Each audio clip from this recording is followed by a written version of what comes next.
Well, I got to tell you, JC and his entire family, we go way back. His parents, Gene and Cedric Holland, they deserve a medal. Raising 4 boys, all athletic, all pretty competitive. JC and Doug were so close together in age and so competitive.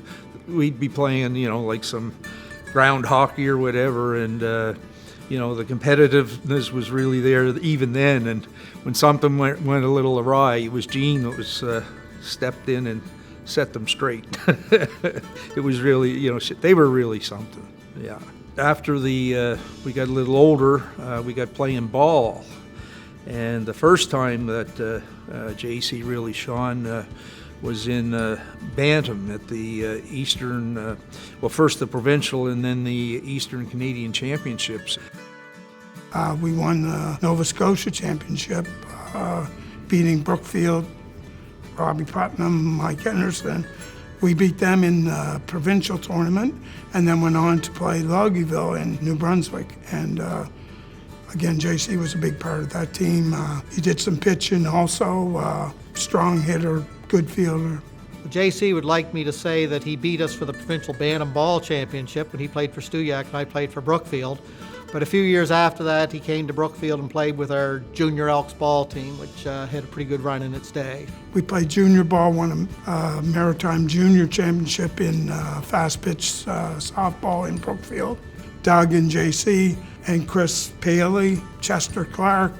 There was a lot of players. Sandy Irvin played on that junior team in Brookfield, which went on to win Maritime Championship. When JC eventually came, he clearly won a spot. He was one of 5 rookies who moved up from the 1973 Maritime Junior Championship team to the 74 Senior Elks. Yes, in the 60s, the league became known as the Mainland Senior Fastball Association or League, and then on into the 70s, the teams were bringing in imports, the odd player from Ontario and so on, but it was top caliber ball, and the competition was very heavy, especially against some teams like the Dartmouth Dairy Queen and Brookfield Elks in those years.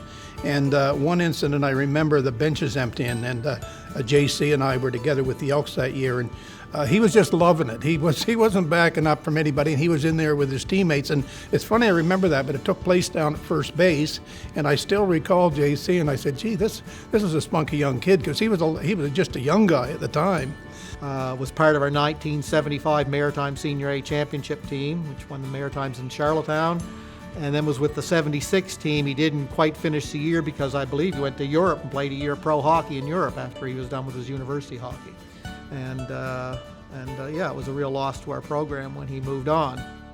He went up to the Newcastle area when he came back from Europe, met his wife there, I think, and then decamped to northern BC up in Terrace near Prince Rupert, quite a community, and he worked up there and played ball. And they used to fly the teams from Western Canada up into Terrace to play. It was, it's the only way in is flying.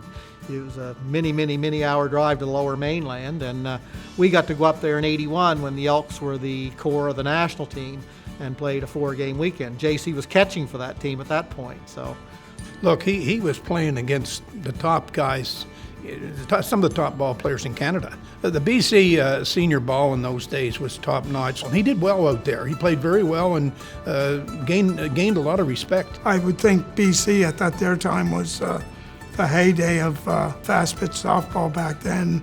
Like I say, a lot of those players played semi-professional, and to be able to make a team out there, you had to be a very good ball player. The thing I'd have to mention about JC that really stands out, terrific team player, great team guy, coach's dream really, came every game, it was all about the team, and he was one of those athletes you don't forget for that reason. Jc Holland started his minor hockey career in Stewiacke, and then they joined the East Hants Minor Hockey Association.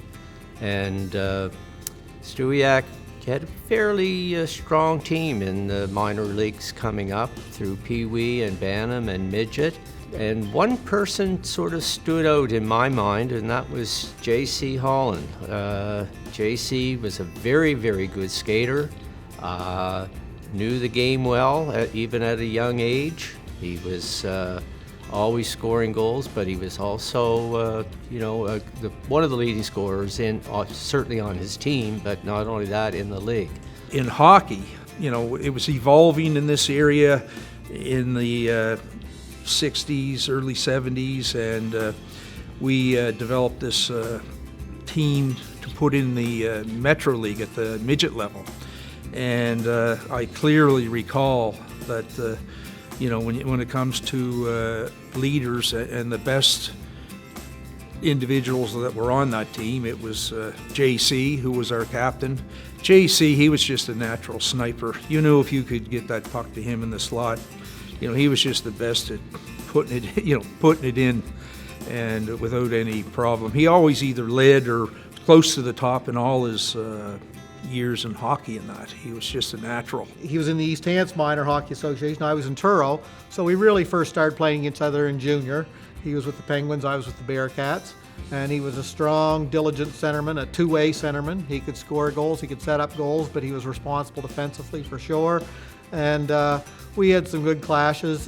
He was a hard-nosed competitor with good skills down the middle. Oh, it was a terrific rivalry. East Hants had won the league in '69, Truro won in '70 and '71. I debuted in '71, and JC was with the Penguins, and he centered a line with Chris Paley and Robin Daw, both very good, very competitive hockey players. It was just two very good teams playing at high level. I went to start teaching at St. Mary's in 1970, and it was really quite an exciting time as the university was going through a big transition. Earlier, the athletic director, Bob Hayes, had coached the hockey Huskies, and he didn't know that much about hockey, and they were looking for a first-ranked coach. And of course, they brought online Bob Boucher, who eventually was an assistant coach with the Philadelphia Flyers. And Boucher had a very close relationship with Sam Pollock and the Montreal Canadiens. And the Canadiens were interested in a lot of players who also were interested in playing college hockey. And so for them and Pollock, the kind of first go-to in Canada was St. Mary's. So if you played hockey for St. Mary's in that early period of the early 70s, you were a top caliber player. So anybody like JC, who was a walk-on that team, was competing against the top rank of hockey players, college hockey players in Canada at the time. And that team was a marvelous team. 3 future NHL players, Bobby Warner, Mac Davis, and Mike Backman, all went on to play NHL hockey. So to be a member of that team and play for Boucher, whose standards were high, you had to be a real competitor and a good teammate, a good team person. And I'm sure that was true for JC, especially given his circumstances of being a walk-on. That was quite an accomplishment. Jc Holland and his brothers, they were all around athletes. They could play any sport. I mean, some of the sports they didn't take up, they would have been outstanding at. But no, JC, as a ball player, a hockey player, and a golfer, amazing guy. From my perspective, in relation to JC's ability playing sports, be it hockey, fastball, he reminds me of an old movie, Robert Redford, called The Natural. JC just seemed to have that innate ability to succeed in whatever he did in athletically. Just seemed to be able to pick up whatever he wanted to do, and he even won a club championship at his golf club. And in order to win a club championship, you have to be a very, very low handicap player. Jc Holland's the type of guy, anytime you run into him on the street or in a grocery store or something, it's a real privilege. He's just a down-to-earth guy and just a great guy to run into. I really appreciate it when I see him. Jc Holland is very worthy of going into your Sport Hall of Fame. I think you people have done a great job, and you've made a great choice. And you picked a guy who deserves to be there, and a lot of people are going to be cheering him on. Jim, I'd just like to take a moment, Jim, and say that both your parents are certainly looking down on you right now, and so proud of all your accomplishments in life.